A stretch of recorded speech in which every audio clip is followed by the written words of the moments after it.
하나님 말씀은 마태복음 22장 1절부터 14절 말씀까지입니다.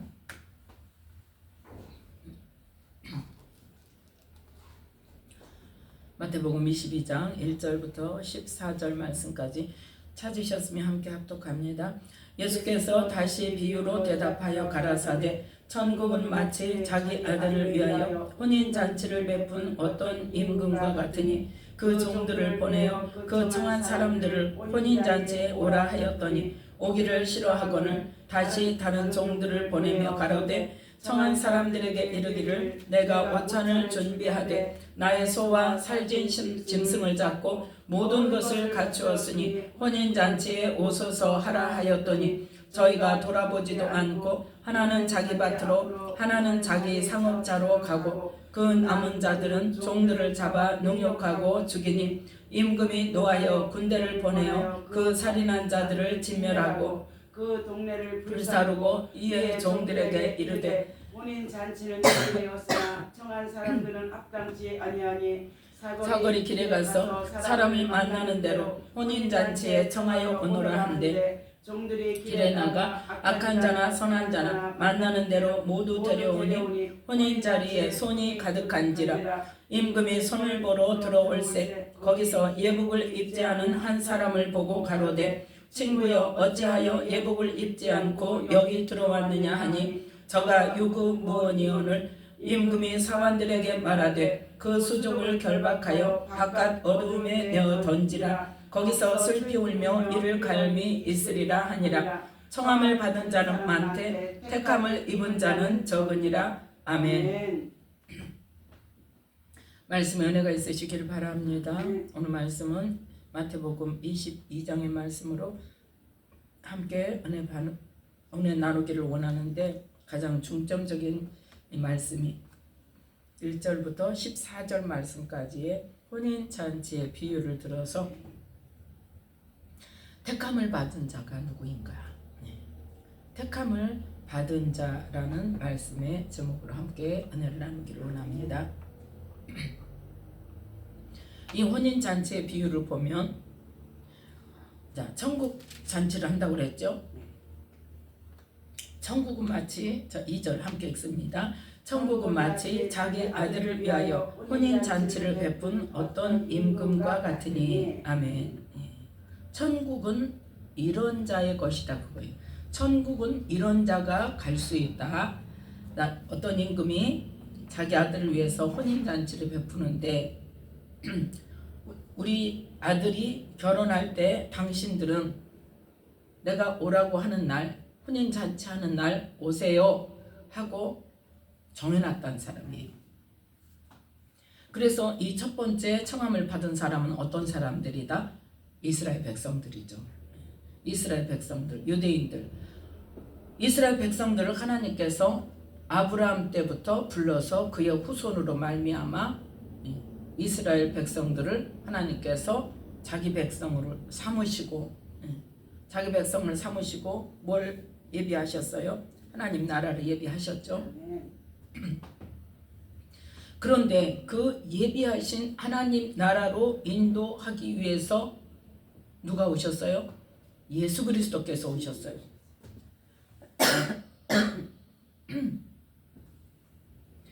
예수 그리스도께서 오셔서 지금 이 임금이 자기 아들의 혼인 잔치가 있으니까 이제 그 날짜에 오세요 하고 청하는 거나 마찬가지란 말이에요. 그게 누구에게 오셨어요? 예수님께서 유대인 가운데 오셨단 말이에요.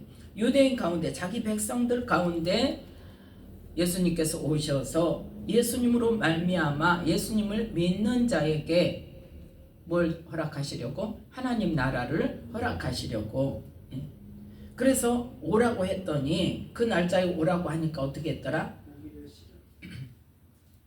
오기를 싫어하거늘. 자, 4절 다시 더 읽습니다. 다시 다른 종들을 보내며 가로되 청한 사람들에게 이르기를 내가 오찬을 준비하되 나의 소와 살진 짐승을 잡고 모든 것을 갖추었으니 혼인잔치에 오소서 하라 하였더니 5절 저희가 돌아보지도 않고 하나는 자기 밭으로 하나는 자기 상업자로 가고 그 그 남은 자들은 종들을 잡아 능욕하고 죽이니. 아멘.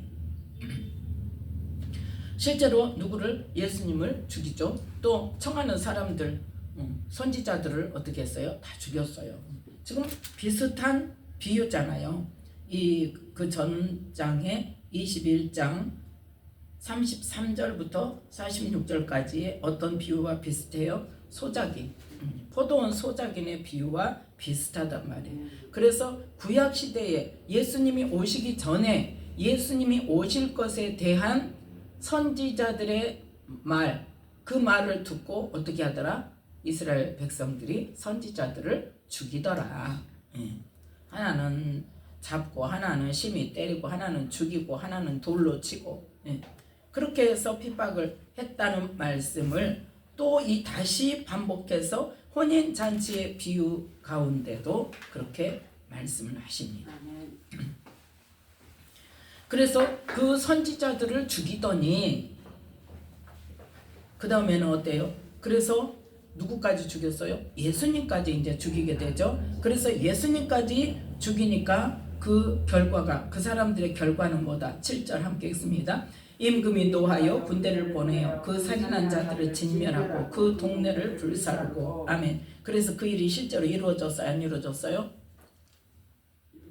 이루어졌죠. 언제? 첫 번째로는 AD 70년에 로마 군인들에 의해서 예루살렘이 완전히 파괴되고 성전까지 파괴되는 일. 두 번째는 언제? 히틀러에 의해서 유대인의 대학살이 일어났을 때. 그래서 실제로 이 말씀대로 이 마태복음 22장 1절부터 14절 말씀까지 지금 봅니다. 7절 말씀에 임금이 노하여 군대를 보내어 그 살인한 자들을 진멸하고 그 동네를 불사르고, 그 일이 실제로 이루어졌단 말이에요. 근데 그 당시에 이루어지는 게 아니라 예수님이 죽으신 바로 당시에 이루어진 것이 아니라 예수님이 죽으시기 전에 어떤 예언을 하셨어요? 예루살렘이 멸망될 것이라는 것을 예언을 하셨죠. 그런데 실제로 이루어지기는 40년 뒤에 거의 40년 뒤에 예루살렘 멸망이 되고 성전이 파괴되는 그러한 일이 있었고, 그 다음에 두 번째 이 이스라엘 백성들에게, 유대인들에게 두 번째 600만 명이 학살되는 히틀러에 의해서 유대인 학살 사건을 일어나서 이 말씀대로 하나님께서 다 하셨단 말이에요. 이루셨어요. 자, 그래서 이스라엘 백성들, 청한 사람들은 지금 어떻게 됐다? 합당치 않게 됐죠. 자, 8절 함께 읽습니다. 이에 종들에게 이르되 혼인잔치는 예비되었으나 청한 사람들은 합당치 아니하니. 아멘. 혼인잔치는 예비되었고 누가 지금 오셨어요? 예수님께서 오셨어요. 예수님께서 오셨는데 이 청했던 이스라엘 백성들이 다 어떻게 됐다? 예수님을 죽이고 예수님을 믿은 사람이 별로 없단 말이에요. 그러니까 이제는 누구에게? 그 은혜가 이방인에게로 가죠. 그 이방인에게 가는 말씀을 9절 말씀, 9절 10절 함께 읽습니다. 사거리 길에 가서 사람을 만나는 대로 혼인잔치에 청하여 오너라 한데 종들이 길에 나가 악한 자나 선한 자나 만나는 대로 모두 데려오니 혼인자리에 손이 가득한지라. 자, 마태복음 22장을 지금 봅니다. 9절 10절에 보면 사거리 길에 가서 누구를 데려와라? 특별한 사람 데려와라? 원래 예약된 사람 데려와라? 아니죠. 어떻게? 만나는 대로. 선한 자나 악한 자나. 선한 자만 데려오라고 하시지도 않았어요. 선한 자나 악한 자나. 그건 뭐냐? 이방인들에게 뭐 하는 거예요? 지금 전도하는 거. 예수님의 이야기를 듣고 예수님께로 나오는 자, 누구든지, 선한 자든지 살인자든지 많은 죄를 지은 자든지 누가 됐든지 간에 예수님의 그 복음을 듣고 예수님께 나오는 자, 그런 자는 어디에? 혼인 자리로 데려와라. 그래서 이 두 번째 청함 받은 사람들은 이방인들, 악한 자나 선한 자나 누구든지 예수님의 복음을 듣고 예수님께로 나오는 자들, 교회에 나오는 자들. 그래서 교회에 나오는 자들을 누구라고 해요? 이 혼인 자리에 들어온 사람이라고 해요. 자, 그러면 혼인 자리에 들어온 사람이 다 구원을 받습니까? 아니죠. 자, 11절 말씀 함께 보겠습니다. 임금이 손을 보러 들어올새 거기서 예복을 입지 않은 한 사람을 보고. 아멘. 혼인 자리에는 뭘 입고 와야 된다? 예복을 입고 와야 돼. 혼인 자리에 예복을 입고 오지 않으면 어떻게 된다? 13절 말씀. 임금이 사원들에게 말하되 그 수족을 결박하여 바깥 어두움에 내어 던지라. 거기서 슬피 울며 이를 갈미 있으리라 하니라. 아멘. 뭐가 중요하다는 겁니까? 혼인 자리에 들어오는 게 중요합니까? 뭐가 중요합니까? 예복이 중요하죠. 예복을 입지 않으면 혼인 자리에 들어왔다 할지라도 어떻게 된다? 바깥 어두운데 쫓겨난단 말이에요. 그래서 우리가 알아야 할 것은 뭐다? 이 예복이 무엇인가? 하나님이 말씀하시는 예복이 무엇인가? 자, 로마서 13장을 보겠습니다. 로마서 13장 12절부터 14절 말씀까지입니다.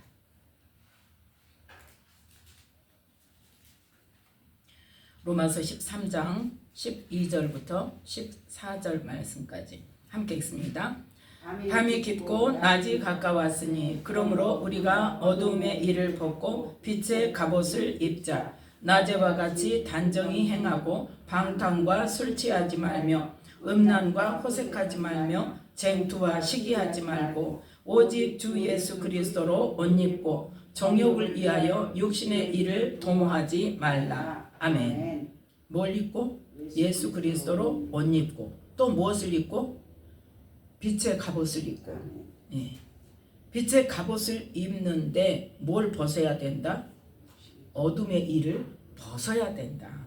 어둠의 일을 벗고 지금까지 우리가 어디에 살고 있었다?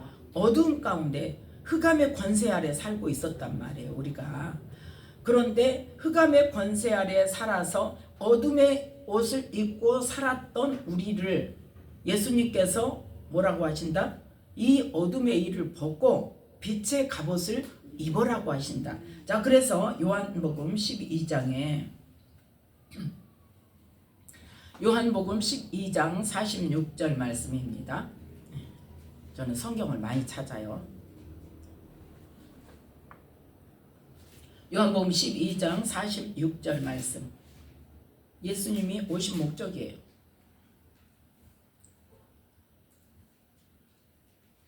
요한복음 12장 46절 말씀. 함께 읽습니다. 나는 빛으로 세상에 왔나니 무릇 나를 믿는 자로 어두움에 거하지 않게 하려 함이로라. 아멘. 빛으로 이 세상에 왔는데 예수님을 믿는 자로 어디에 거하지 않도록? 어둠에 거하지 않도록. 그럼 무엇로? 그렇죠. 빛이신 말씀으로. 우리가 여태 어디에 살았어요? 흑암의 권세 아래 살았잖아요. 그 말씀이 이제 골로새서에 있는데 골로새서까지 찾고 그러면 또 시간이 너무 많이 가니까 그래서 이제 로마서 13장 말씀으로 대체를 하는 거예요. 그래서 우리가 그 어둠 속에 살았던 우리가 어둠의 그 일을 벗고 뭐를 해야 된다? 빛의 갑옷을 입어야 된다. 그리고 어떻게 살아야 된다? 낮에와 같이 단정히 해가고 빛의 갑옷을 입으면 빛의 갑옷을 입은 사람은 낮에와 같이 단정히 해가고 방탕과 술 취하지 않고 음란과 호색하지 않고 쟁투와 시기하지 않고 그 다음에 뭐한다? 정욕을 위하여 육신의 일을 도모하지 않는 삶을 말하는 거예요. 방탕과 술 취하지 말며 음란과 호색하지 말며 쟁투와 시기하지 말고 그러면 나하고 상관이 없는 일인데 저도 옛날에 그렇게 생각했어요. 나하고 상관이 없는 일인데 그런데 뭐가 중요하냐? 14절 말씀에 뭐라고 말씀해요? 결론적으로 다시 또 반복하는 거예요. 14절 말씀 함께 읽습니다. 오직 주 예수 그리스도로 옷 입고 정욕을 위하여 육신의 일을 도모하지 말라. 우리의 삶의 목적이 무엇인가요? 우리가 날마다 기도하는 기도의 주로 우리가 기도하는 것들이 무엇이고 우리가 원하는 것이 무엇이고 우리의 생각의 종착역이 무엇인가요? 우리는 뭘 위해 살아야 된다고요?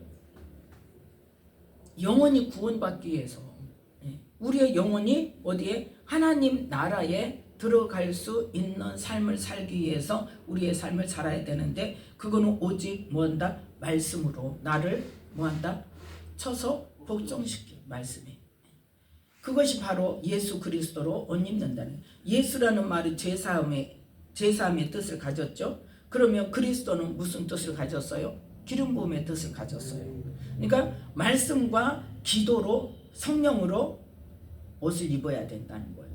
그래서 우리의 원하는 것, 땅의 것, 육신의 것, 그 정욕을 위하여 육신의 일을 도모하지 말라고 말씀하고 있습니다. 그래서 예수님을 믿는 자에게 무엇으로 옷 입어라? 예수 그리스도로 옷 입어라. 의의 옷을 입어라. 그렇게 말을 하죠. 그래서 요한계시록 16장 요한계시록 16장에 보면 16장 15절 말씀, 예수님께서 오실 때에 어떤 모습이 되어야 되는가? 요한계시록 16장 15절 말씀,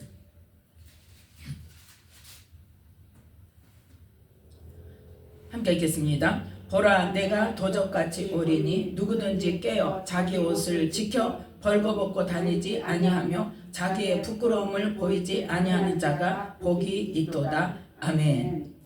지금 누구든지 깨어서 자기 옷을 지켜라 그랬죠.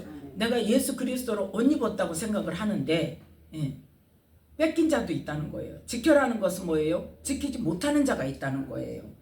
그러니까 그 자기 옷을 지켜 예수 그리스도로 옷 입고 예수님의 의로 옷 입고 그 옷을 뺏기지 말라는 것은 뭐냐? 다시 세상으로 가지 말라는 거예요. 아까 말씀하신 것처럼 아까 말씀했던 것처럼 정욕을 위하여 육신의 일을 도모하는 삶으로 가지 말라는 거예요. 그렇게 되면 어떻게 된다? 옷을 뺏길 수 있다는 거예요. 누구에게?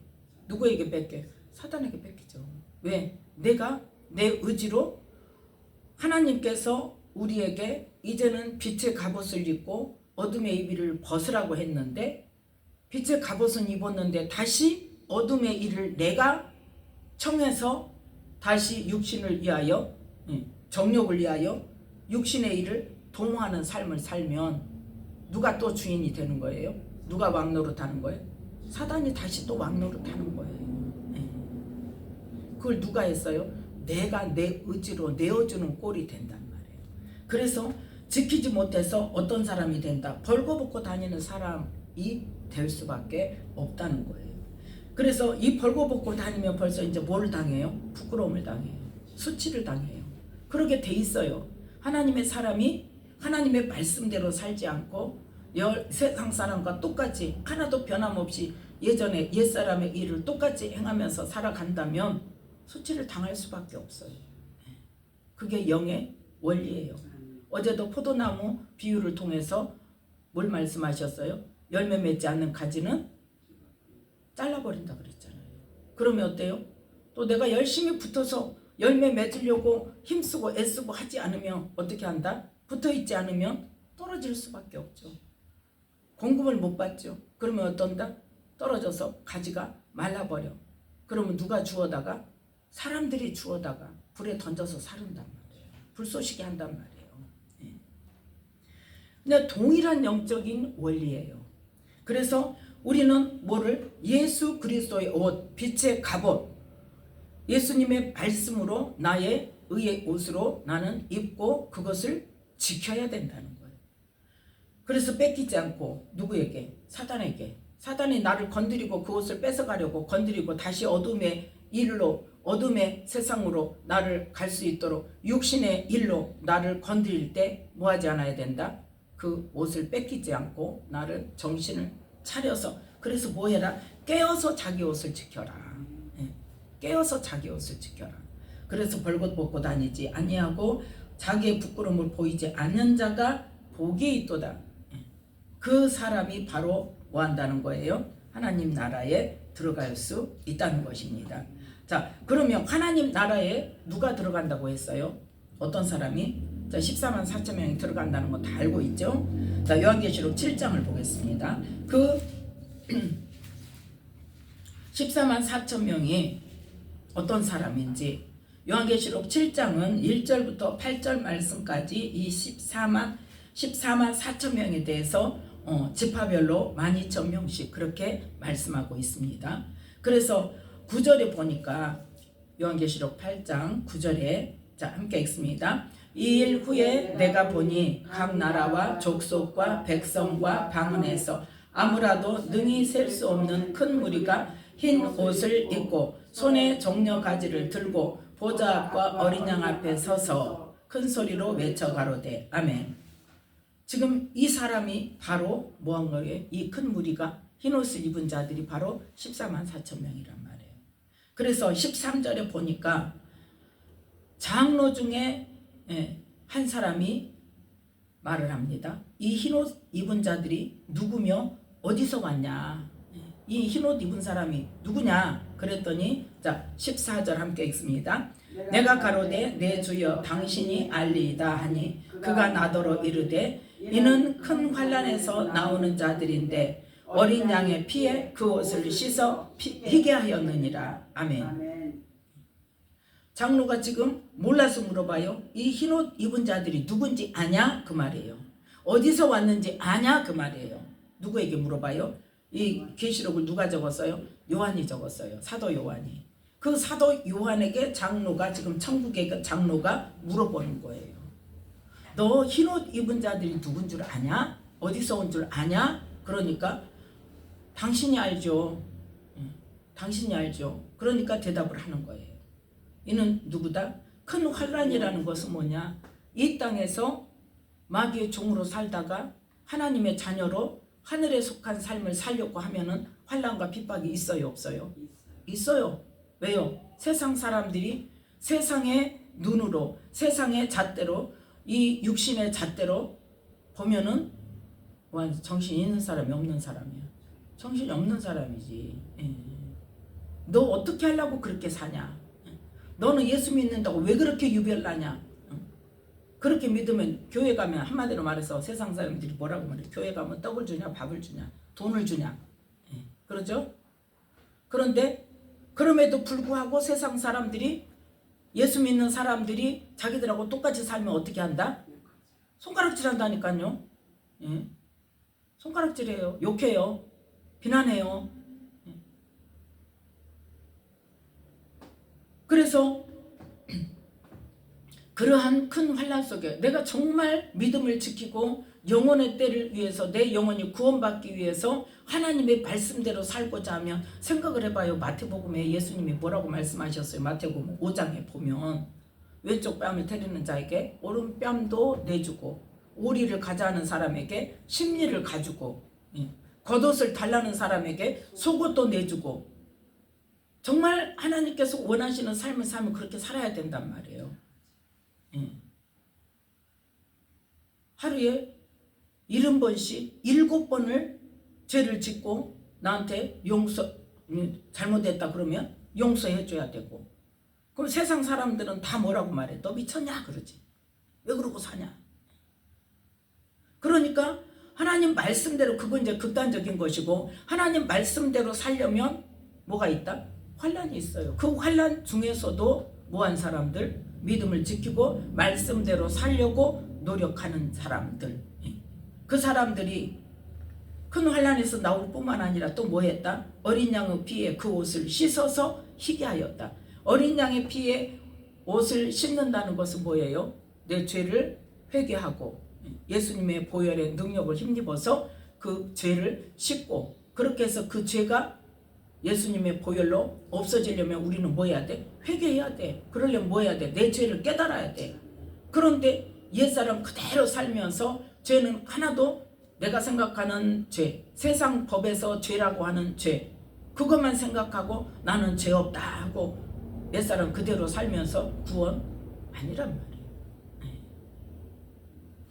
그래서 이 14만 4천 명은 어떤 사람이다? 큰 환난에서 나오는 자들이고 어린 양의 피에 그 옷을 씻어서 희게 한 사람들이다. 그 사람들이 자 15절부터 함께 읽습니다.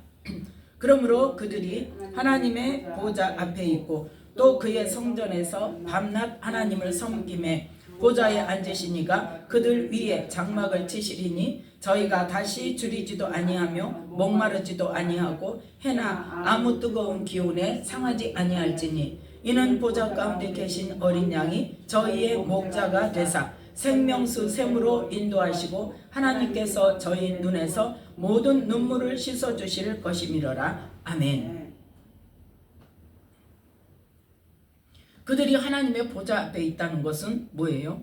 구원받은 사람, 누구의 인도를 받는 사람? 말씀과 성령으로 인도함을 받고 영원의 때를 위하여 말씀대로 살고자 하는 사람들, 그 사람들이 뭐예요? 하나님의 보좌 앞에 있는 사람이에요. 그래서 밤낮 하나님을 섬기니까 그 보좌에 앉으시니까 어떻게 한다?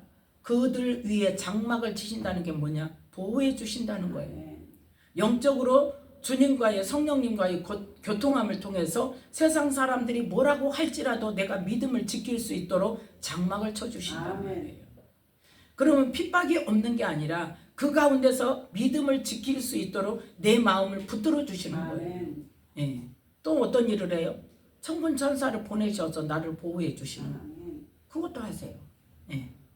또 우리가 보혈을 요청할 때 예수님의 보혈로 우리를 덮고 우리의 가정을 덮고 우리의 직장을 덮고 예. 그렇게 해서 악한 영들이 역사하지 못하도록 그렇게 보호해 주시는 일을 하신단 말이에요. 그러한 삶을 살 때에 우리가 다시 줄이지 않는다는 것은 우리의 영적으로 배고파서 맨날 영으로 안 채워지니까 찾아 헤매는 거예요. 뭐를? 영으로 채워질 곳을 찾아 헤매는 거예요. 부르짖는 기도할 곳을 찾아 헤매고 말씀이 생명의 말씀인가를 찾아 헤매고 왜 찾아 헤매요? 영적으로 안 채워지니까. 오늘 또 어떤 목사님들하고 이야기하다가 그랬어요. 그 사람은 어디를 그렇게 찾으러 다닌대. 그렇게 영적으로 저기 한 데를 그래갖고 이 목사님한테 여기 어떤가 내가 한번 가봤는데 목사님 와서 좀 분별 좀 해주세요. 내가 다녀도 될 곳인가. 예. 그래가지고 그만 알았다고. 그러고 가서 이제 해갖고 여기는 좀 영적으로 아닌 것 같다. 그러면 또 안 간대. 또 여기는 그럼 영적으로 괜찮은 것 같다. 아무튼 어디서 알기도 잘한대요. 그래서 그렇게 찾으러 다닌대. 그래가지고 어디를 자기가 생각할 때 괜찮다 싶으면 이제 가면서 이 목사님한테 분별을 해달라고 그런 거예요. 그래서 그러면 괜찮다, 다닐만하다, 그럼 다녀라. 그러면 계속 다녀야 되잖아요. 계속 안 다녀 또. 조금 다니다 또 말어. 그리고 또 다른 데 또 찾으러 가. 예. 그러면서 아니 그럼 괜찮다 그러면 거기를 계속 다니든가 왜 또 다른 곳을 가냐 말이요. 그 자기는 급하고 뭐하니까 그래. 영적으로 자기가 원하는 만큼 안 채워지니까 자꾸 찾아 헤맨단 말이에요. 예. 그런데 영적으로 보면 또 어떤 것도 있어요. 한 우물을 파야 물이 나오지. 한 곳을 파야 물이 나오지. 여기 팠다 저기 팠다. 그럼 아무리 그 자리가 생수가 나올 자리를 할지라도 조금 파다가 또 옮기고 조금 파다가 또 옮기고 하면은 샘물을 얻어요 못 얻어요? 못 얻는 거예요. 그래서 영적으로 여기가 확실하다 싶으면 어떻게 해야 돼요? 물이 나오도록 그 자리를 파야 돼요. 그러면 하나님께서 지금 오늘 이 말씀을 통해서 이 요한계시록 7장 15절부터 17절 말씀까지를 통해서 우리가 뭐 할 때 하나님의 보좌 앞에 있다는 건 뭐예요? 하나님 앞에 부르짖어서 기도하고 하나님과 내 영이 교통하기 위해서 성령으로 교통하기 위해서 힘쓰고 애쓰고 늘 주님께 성령님께 물어보고 내가 말씀을 늘 보고 늘 묵상하고 말씀을 암송하고 그 말씀이 이루기를 기도하고 그게 바로 하나님의 보좌 앞에 있는 거란 말이에요. 실제 삶에서. 물론 우리가 나중에 그 14만 4천 명으로 하나님의 보좌 앞에 있는 것도 있지만 우리의 이 땅의 삶에서도 이 하나님의 보좌 앞에 있는 삶을 살아야 된단 말이에요. 우리 안에 누가 계세요? 성령님이 계세요. 그러면 내가 하루 24시간 365일 동안 내가 하루 종일 일을 하고 세상 일을 할 때는 성령님이 내 안에서 안 계십니까? 내게 말씀 안 해주십니까? 안 가르쳐 주십니까? 하나님은요 우리가 기도할 때만이 아니라 24시간 늘 뭐 하기를 원하세요? 내가 깨어 있다는 것은 늘 성령님께 내 마음이 가 있는 거야. 무슨 일을 하면서도 성령님께 하나님 이건 어떻게 할까요? 이건 어때요? 또 하나님과 깊은 교제 가운데 들어가는 사람은 어때요? 어디 가서 꽃이 피었어. 주님 꽃이 너무 이쁘네요. 어떻게 이렇게 예쁜 꽃을 만드셨어요? 너무너무 좋아요. 주님 이 꽃을 보니까 내 마음이 너무 좋아요. 주님이 이런 꽃을 우리를 위해서 누구를 위해 만드셨어요? 천하 만물을 누구를 위해서 만드셨어요? 우리 사람을 위해서 만드셨어요. 이렇게 만들어 주셔서 아름다운 세상을 보게 하시니 감사합니다. 그렇게 하루 종일 삶 속에서 또 마음이 상한 일이 있으면 하나님 내가 속이 상합니다. 마음이 상해요. 하나님 내 마음을 좀 다스려 주세요. 죄짓지 않도록 다스려 주세요. 이 상한 마음을 통해서 악한 영이 역사하지 않도록 다스려 주세요. 그러한 기도를 늘 하는 것이 그게 바로 뭐예요? 하나님 보좌 앞에 있다는 말이에요. 그래서 그의 성전에서 밤낮 하나님을 섬긴 성령이 계시는 우리 몸이 바로 뭐다? 성전이라고 그랬잖아요.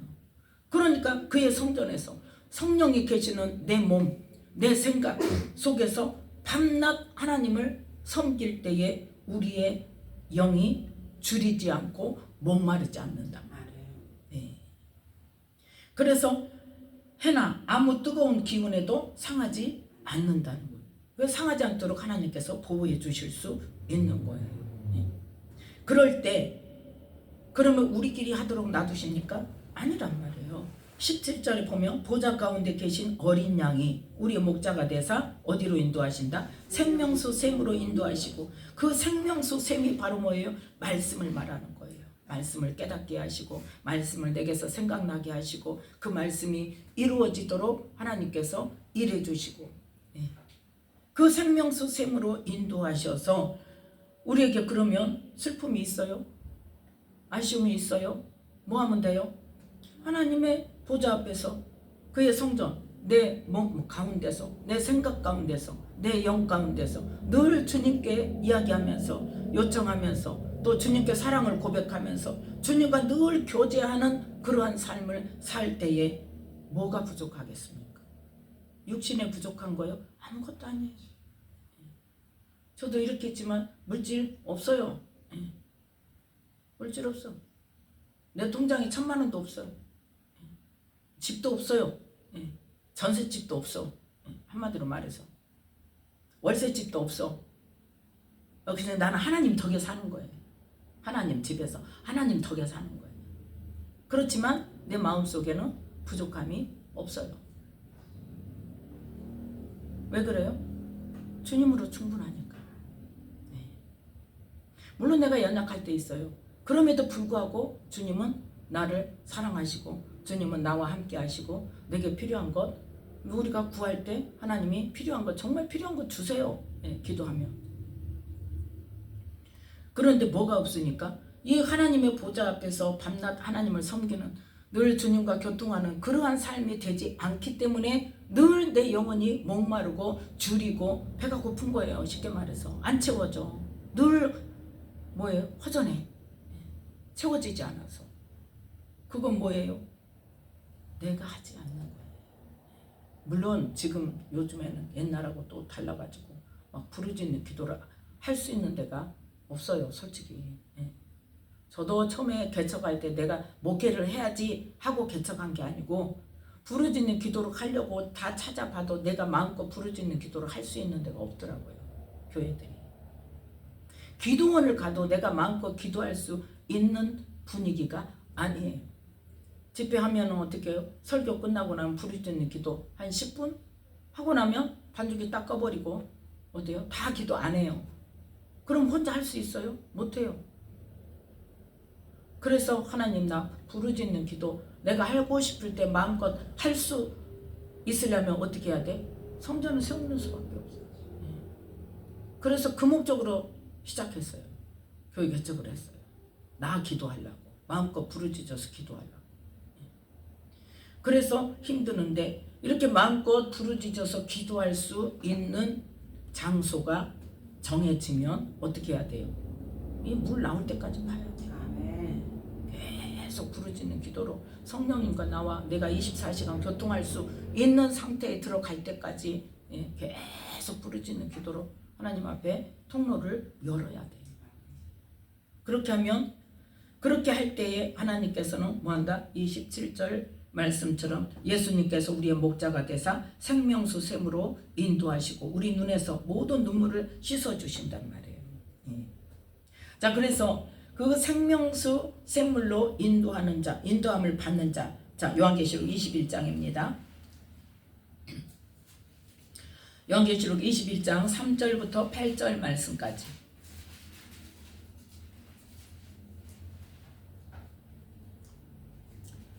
자, 함께 읽겠습니다. 3절부터. 내가 들으니 보좌에서 큰 음성이 나서 가로되 보라, 하나님의 장막이 사람들과 함께 있음에 하나님이 저희와 함께 거하시리니 저희는 하나님의 백성이 되고 하나님은 친히 저희와 함께 계셔서 모든 눈물을 그 눈에서 씻기심에 다시 사망이 없고 애통하는 것이나 곡하는 것이나 아픈 것이 다시 있지 아니하리니 처음 것들이 다 지나갔음이로라. 보좌에 앉으시니가 가라사대 보라, 내가 만물을 새롭게 하노라 하시고 또 가라사대 이 말은 신실하고 참되니 기록하라 하시고 또 내게 말씀하시되 이루었도다. 나는 알파와 오메가요 처음과 나중이라. 내가 생명수 샘물로 목마른 자에게 값없이 주리니 이기는 자는 이것들을 유업으로 얻으리라. 나는 저의 하나님이 되고 그는 내 아들이 되리라. 그러나 두려워하는 자들과 믿지 아니하는 자들과 흉악한 자들과 살인자들과 행음자들과 술객들과 우상숭배자들과 모든 거짓말하는 자들은 불과 유황으로 타는 못에 참여하리니 이것이 둘째 사망이라. 아멘. 저는 이 새하늘과 새 땅이 우리가 죽고 나서 주님 앞에 심판을 받고 그 다음에 하나님 나라에 들어가서 그게 새하늘과 새 땅인 줄 알았어요. 그것만 새하늘과 새 땅인 줄 알았어요. 그런데 하나님의 은혜 가운데 깨닫는데 성령이 오시면 그게 새하늘과 새 땅이라는 거예요. 어떨 때 성령이 오세요? 우리가 예수님을 믿으면 하나님의 자녀가 되죠. 하나님의 자녀가 되면 벌써 어디에 속한 자예요? 하나님 나라에 속한 자예요. 우리는 영에 속한 자, 하늘에 속한 자로 하나님의 영이 우리 안에 오셔서 그래서 우리가 그리스도의 대사가 되는 거예요. 대사가 누구예요? 우리나라 사람이 미국에 가서 우리나라를 대표해서 미국에 가면 그 사람이 누구요? 주미 한국 대사. 네. 또 미국 사람이 한 사람이 나라를 대표해서 우리나라에 오면 그 사람은 뭐예요? 주한 미국 대사. 네. 그럼 우리는 뭐예요? 예수님을 믿고 하나님의 자녀가 되어서 어디에 속한 사람? 하늘에 속한 사람, 하나님 나라에 속한 사람. 그래서 그리스도의 영을 우리 안에 담고 이 땅에 뭐예요? 파견된 사람이라니까요. 하나님 나라를 대표해서 파견된 사람이에요. 그러면 우리는 어떤 수준으로 살아요? 어떤 신분으로 살아요? 하나님의 나라의 사람으로 이 땅에 살아간단 말이에요. 그게 새하늘과 새 땅이에요. 누가 주인 되시는? 성령님이 주인 되시는. 예. 그런데 우리는 그 개념이 없으니까 이 땅에 살면서 똑같이 사는 거예요. 성령님이 내 안에 계셔도 성령님이 계신지도 모르고 물어보면 대답은 하죠. 성령님이 어디 계세요? 그럼 내 안에 계세요. 초등학교 때부터 가르치잖아요. 성령님 어디에 계시냐고. 내 안에요. 그런데 성령님이 계시다는 인식을 하고 삽니까? 안 하고 삽니까? 안 하고 살아요. 그게 문제라는 거예요. 그래서 내 신분이 뭔지를 모르니까 이 땅에 사니까 그냥 이 땅에 속한 자로 계속 살아가는 거예요. 우리는 어떤 사람이라? 하나님 나라에 속한 사람이고 이 땅에 그리스도의 대사로 파견받은 사람. 그래서 우리는 이 땅에서 하나님의 것을 관리하는 청직이란 말이에요. 그래서 이 하나님의 장막이 사람들과 함께 있음에 하나님이 저희와 함께 거하시리니 저희는 하나님의 백성이 되고 하나님은 친히 저희와 함께 계셔서 그게 뭐냐? 성령님이 우리 안에 계셔서 성령이 계시는 우리가 성전이란 말이에요. 네, 그 말이에요 지금. 그래서 성령님의 인도하심을 따라서 사는 사람들이 돼야 된다. 그런 사람에게 뭐한다? 6절에 보니까 내가 생명수 샘물로 목마른 자에게 값없이 주리니 그러면 그걸로 끝나야 되죠. 그걸로 끝나면. 그런데 우리는 뭐 해야 된다? 이겨야 된다고 그랬어요. 뭘 이겨야 돼? 세상을 이겨야 돼. 하나님의 사람으로 하나님 나라에 속한 자로서 이 땅의 어둠에 속한 자들의 유혹을 이겨야 돼. 끊어내야 돼. 그리고 뭐를 해야 돼? 하나님의 나라에 속한 자로서 하나님의 이 생명수 생물을 세상 사람들에게 나눠주는 사람이 돼야 된다. 말씀을 전하는 사람이 돼야 되고, 또 예수님께서 우리에게 주신 세 계명이 뭐다? 내가 너희를 사랑한 것 같이 너희도 서로 사랑하라. 그 예수님의 사랑, 하나님의 사랑을 사람들에게 나누어주는 사람들이 돼야 된단 말이에요. 그게 바로 이기는 사람이에요. 그런데 우리는 어떻게 살아요? 보통 많은 그리스도인들이 어떻게 살아요? 그 생명수 물을 나눠줍니까? 감춰놓고 살아. 나눠주는 게 아니라 오히려 그거는 아예 깊이 넣어놓고 그냥 혹시나 그냥 많이 들어올까봐 차단시켜놓고 뭐대로 살아? 다시 세상 사람들하고 땅에 속한 사람들하고 똑같이 살면서 그 사람들의 영향력을 오히려 받고 사는 것은 이기는 자가 아니란 말이에요. 그건 지는 삶이에요. 예. 그런데 하나님께서는 누구에게? 이기는 자에게 이것들을 무엇으로? 유업으로 주리라고 말씀하셔요. 그 유업은 뭐냐? 이제는 우리가 죽은 후에 부활해서 심판을 받고 하나님의 나라에 영원히 사는 것, 그게 바로 유업이란 말이에요. 그럼 이 땅에서 어떤 자가 돼야 된다? 이기는 자가 돼야 된다. 예. 그 생명수 샘물을 받아서 우리가 그걸 흘려보내야 돼. 어디? 세상 사람들에게. 그게 이기는 자예요. 그런데 나도 그것을 못 누리고 차단시켜놓고 오히려 세상 것들을 그대로, 옛사람 그대로 하나도 변화도 안 되고 어둠의 일을 하나도 안 벗고, 예. 그러면 우리는 어떤 사람이 되냐? 자, 8절 말씀. 요한계시록 21장 8절 함께 읽습니다. 그러나 두려워하는 자들과 믿지 아니하는 자들과 흉악한 자들과 살인자들과 행음자들과 술객들과 우상숭배자들과 모든 거짓말하는 자들은 불과 유황으로 타는 못에 참여하리니 이것이 둘째 사망이라. 아멘. 어떤 사람? 두려워하는 사람. 또 어떤 사람? 믿지 않는다는 사람. 말씀을 믿지 않는다는 것은 뭐냐? 말씀을 듣고 아는 것까지 깨닫기는 하지만 행하지 않는 사람이 바로 믿지 않는 사람이에요. 왜? 행함이 없는 믿음은 죽은 믿음이니까. 믿음으로 인정을 못 받아요.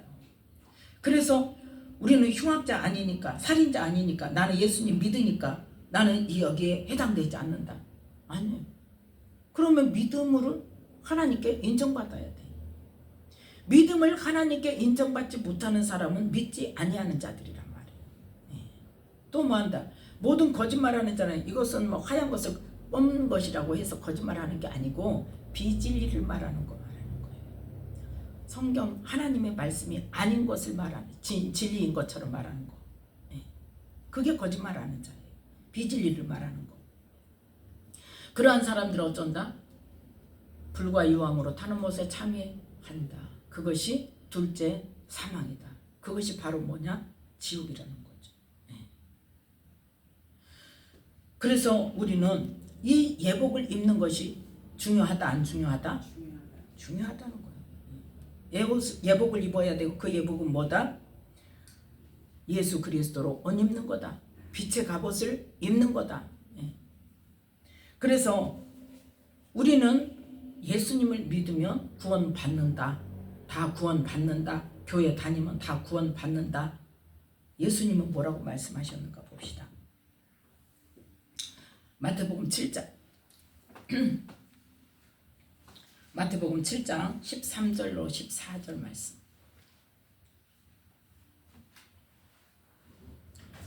마태복음 7장 13절부터 14절 말씀 함께 읽습니다.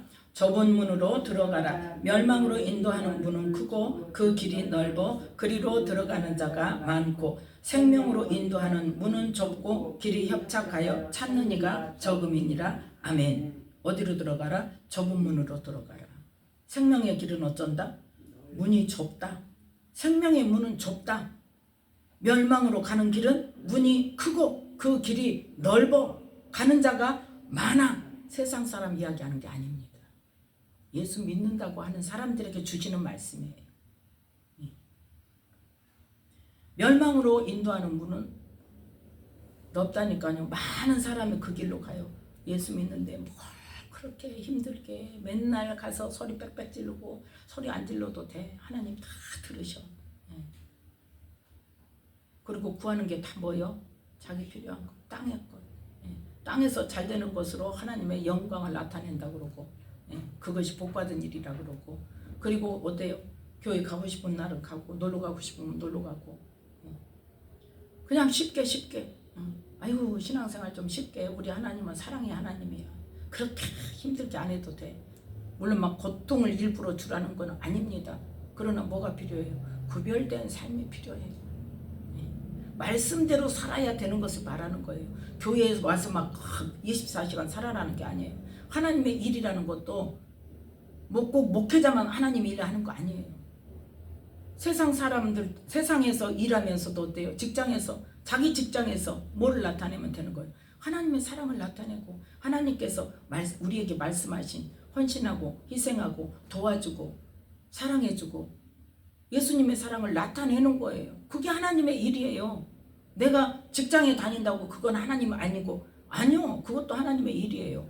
그 안에서 뭐 하는 거예요? 주변 사람들에게 말씀을 내 삶으로 나타내 보여주는 거예요.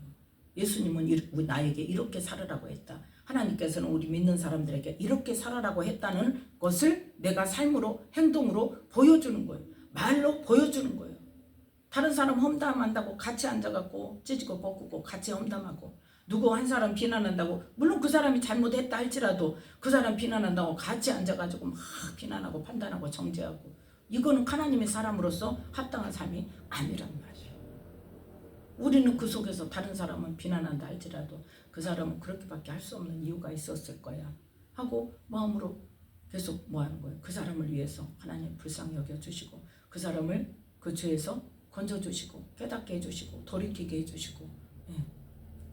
그래서 주님의 사랑 안으로 들어올 수 있게 해주세요.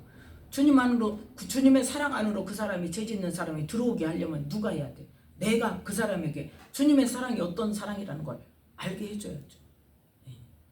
그런데 똑같이 비난하고 정죄하고 판단하고 웃고 험담하고 누구 왕따시키고 누구 맨날 만났다면 남의 이야기하고 세상 사람 똑같이 행동을 한다면 거기에서 어떻게 우리가 빛을 나타낼 수가 있겠어요? 그래서 좁은 문으로 들어가는 거예요. 그 사람들하고 같이 어울려서 같이 험담하지 않고 같이 비난하지 않고 정죄하지 않고, 그러면 이제 뭐가 들어와? 아이고 그래 너 잘났다, 이게 이제 또 들어오죠. 그 사람들로부터. 그렇지만 그럼에도 불구하고 어떻게 해야 돼? 내 마음을 지켜야 돼. 내 입술을 지켜야 돼요. 누가 계십니까? 내 안에서, 저 위에서 하나님이 보고 계신 게 아니라 내 안에 계신 성령님께서 내가 인지하지 못한 생각까지도 다 아신다니까요. 그래서 그 성령님이 내 마음을 알고 계시고 내가 말하는 걸 듣고 계시고, 이걸 인지하면 말 함부로 할 수 없어요. 그래서 좁은 문인 거예요. 그래서 생명으로 인도하는 문은 좁고 길이 협착해서 어떻게 한다? 찾는 이가 적다. 찾는 이가 적다. 자, 이 말씀을 조금 더 한 걸음 더 나가면 누가복음 13장을 보겠습니다. 누가복음 13장 24절 말씀.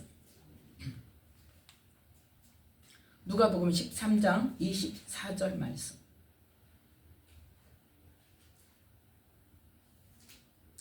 찾으셨으면 24절 말씀 함께 읽습니다. 좁은 문으로 들어가기를 힘쓰라. 내가 너희에게 이르노니 들어가기를 구하여도 못하는 자가 많으리라. 아멘. 들어가기를 구하여도 못하는 자가 많기 때문에 우리는 좁은 문으로 들어가기를 힘써야 되는 거예요. 힘써도 못 들어가는 자가 많다고 했어요. 그럼 우리가 어떻게 할 것인가? 걱정할 거 없어요. 내 안에 누가 계신다고요? 성령님이 계셔요. 내가 하고자 할 때 성령님이 도와주세요. 할 수 있게 해주세요.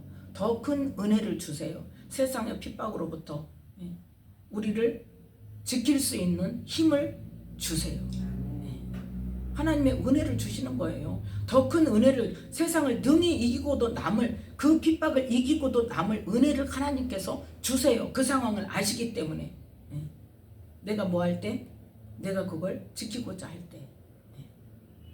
그래서 우리는 청함을 받은 게 중요한 게 아니라 우리가 지금 교회에 들어와서 예수님을 믿는 것보다 예수님을 믿는다고 신앙생활을 하는 거는 청함을 받은 거예요. 그러면 주님 앞에 섰을 때는 뭐가 필요하다? 이 예복을 우리에게 지금 예복을 주셔요. 그리스도로 옷 입게 하시죠. 그런데 그 옷을 지키느냐 뺏기느냐 아까 봤죠. 그 옷을 지켜라. 지켜서 벌거벗고 다니는 수치를 당하지 않게 해라. 그 옷을 지킨다는 건 뭐예요? 말씀을 내가 지키려고 힘쓰고 애쓰는 거예요. 그 일이 바로 뭐다? 좁은 문으로 들어가기를 힘쓰는 거예요. 그래서 우리는 예수님을 믿는다고 무조건 구원이 아니라 뭐해라? 예복을 입은 자, 합당한 예복으로 큰 환난에서 뭐한다? 이 예복을 지키는 자, 또 이 옷이 우리가 죄 지으면 또 옷이 더러워집니다. 그러면 그 옷을 예수님의 보혈로 씻어서 희게 한 자. 예수님의 보혈 외에는 우리의 죄를 씻을 수가 없어요. 그래서 예수님의 보혈로 씻는다는 건 뭐예요? 우리가 죄를 깨닫고 회개하고 예수님의 보혈을 청구해서 씻는 걸 말하는 거예요. 그래서 그거를 우리는 그 죄를 알 수 없으니까 누구에게? 내 안에 계신 성령님께 하나님 내가 살아가는 이 삶 속에서 오늘 그래서 저녁에 기도할 때 그 기도가 필요한 거예요. 하나님 오늘의 삶 속에서 내가 혹시 하나님 기뻐하지 않는 죄를 지었다면 깨닫게 해주세요. 생각나게 해주세요. 그러면서 기도할 때 하나님께서 어떤 일을 딱 내 마음에 거리낌이 오잖아요. 그 일을 어떻게 해요? 회개하면서 하나님께 도우심을 구하고 그렇게 해서 그래서 우리는 날마다 기도를 해야 되고 우리의 삶 속에서 생활 속에서 직장에서 또 애들과 생활 속에서 남편과의 관계 속에서 말과 행동 속에서 늘 뭐 해야 돼? 제재를 받아야 돼. 누구의 제재? 성령님의 제재. 그래서 주님 어떻게 할까요? 주님 저러는데 어떻게 할까요? 나는 어떻게 할 수가 없어요. 주님 도와주세요. 지혜를 주세요. 누구든지 지혜가 부족하거든 꾸짖지 아니하시고 후히 주시는 하나님께 구하라 그랬잖아요. 그리하면 어쩐다? 주신다 그랬잖아요. 그럼 구하면 돼요. 하나님 이럴 때 어떻게 해야 돼요? 지혜를 주세요. 하나님이 기뻐하시는 방법을 알게 해주세요. 이 일을 어떻게 해결해야 할까요? 하나님 나는 모르겠어요. 내가 할 수가 없어요. 내가 감당할 수가 없어요. 그럼 하나님 이 일을 헤쳐나갈 수 있는 지혜를 주세요. 그걸 기도하면서 하나님의 도우시는 은혜를 받는 거예요. 그럼 기도하는 사람은 어때요? 하나님이 도와주시는 걸 알아요. 내가 기도했기 때문에. 그런데 기도하지 않으면 하나님이 도와주셔도 알아요? 몰라요? 몰라요. 그냥 내가 잘해서 잘하는 줄 알아요. 그래서 기도를 해야 되는 거예요. 그래서 우리는 청함 받은 것에 안심할 것이 아니라 뭐가 되기 위해서? 택함 받은 자가 되기 위해서 우리가 이미 예복을 지금 입었어요. 예수 그리스도로 옷 입었어요. 그러면 그 옷을 원수마귀에게 뺏기지 않도록 또 더러워지지 않도록 늘 지키는 그것이 필요합니다. 그래서 그 예복을 깨끗하게 흰 옷으로 잘 보관을 해서 잘 관리를 해서 주님 앞에 섰을 때 어떤 자로? 흰 옷 입은 자로 하나님의 나라에 합당한 자로 우리는 택함을 받아야 되는 것입니다. 그래서 보면은 이제 15절부터 22절 말씀 마태복음 20장으로 다시 돌아와서 마태복음 22장에 15절부터 22절 말씀 보면은 세상 것은 세상의 법대로 하고 하나님의 것은 하나님의 법대로 하는 것에 대해서 말씀하고 있습니다. 하나님의 자녀라고 해서 세상 법을 다 무시하라는 거 아니에요. 세상에 지금 법과 질서가 있잖아요. 정해진 법과 질서가 있어요. 그럼 하나님의 사람이라고 할지라도 세상에 살고 있을 때는 어떻게 해야 돼? 세상을 법을 지키라는 거예요. 지금 가이사의 것은 가이사에게 그러면 세상 법과 질서도 따라라. 그리고 하나님의 그 속에서 하나님의 자녀로 살아간다고 해서 하나님의 법을 따른다고 해서 세상 법과 질서를 못 지키는 것은 없습니다. 그죠? 못 지켜야 할 이유는 없어요. 그런데 하나님의 자녀라고 해서 세상 법과 질서를 무시하고 니들이 우리가 하나님의 백성인데 하나님의 자녀인데 너희들이 함부로 건드려 아니 세상의 법과 질서 안에서 그 질서도 지키면서 하나님의 자녀로서의 하나님의 법도 지키는 삶을 살아야 된다는 것을 말씀하고 있는 거예요. 그 다음에 이제 23절부터 33절 말씀까지는 이제 부활에 관해서 말씀하시죠. 하나님은 죽은 자의 하나님이 아니고 산 자의 하나님이시다. 우리가 살아 있을 때 우리의 생명이 끝나는 날까지의 삶을 통해서 나중에 부활해서 심판 때에 어떠한 자인지를 우리에게 뭐예요? 판가름 난다는 거예요. 그리고 천국은 어떤 곳이다? 부활하고 나서는 30절 말씀에 부활 때에는 장가도 아니가고 시집도 아니하고 하늘에 있는 천사들과 같으니라. 천사들처럼 우리가 살게 된다는 것을 말씀하고 있습니다. 그 다음에 이제 34절부터 40절 말씀까지는 이 첫째 가는 계명이라는 것은 예수님이 우리에게 주신 새 계명이 아니고 구약의 율법 중에, 그래서 40절에 보니까 이 두 계명이 온 율법과 선지자의 강령이니라. 그 말씀은 뭐냐면 구약의 10계명 중에서 첫째 가는 계명에 대해서 말씀하는 거예요. 그건 뭐다? 바로 37절에 예수께서 가라사대 네 마음을 다하고 목숨을 다하고 하나님 뜻을 다하여 주 너희 하나님을 사랑하라 하셨으니 이것이 크고 첫째 되는 계명이요. 첫째가 누구를 사랑하는 거? 하나님을 잘 섬기는 거. 둘째는 뭐다? 네 이웃을 내 몸과 같이 살아가는 거다. 그런데 이제 예수님께서 우리에게 새 계명을 또 주셨죠.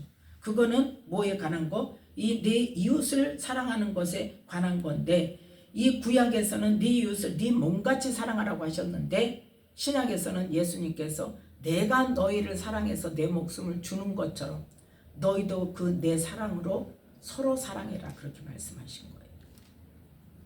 그래서 우리는 그 말씀을 구별해야 되는 것입니다. 그 다음에 이제 41절부터 46절까지는 예수님께서 하나님의 아들이라는 거, 하나님이 보내신 분이라는 거, 사람의 자손이 아니라는 것을 말씀하신 것입니다. 그래서 우리는 이 마태복음 22장을 통해서 택함 받은 자가 어떤 자인지를 분명히 알아서 우리가 누가 돼야 돼요? 택함 받은 자가 돼야 돼요. 청함 받은 자에서 머무르면 안 됩니다.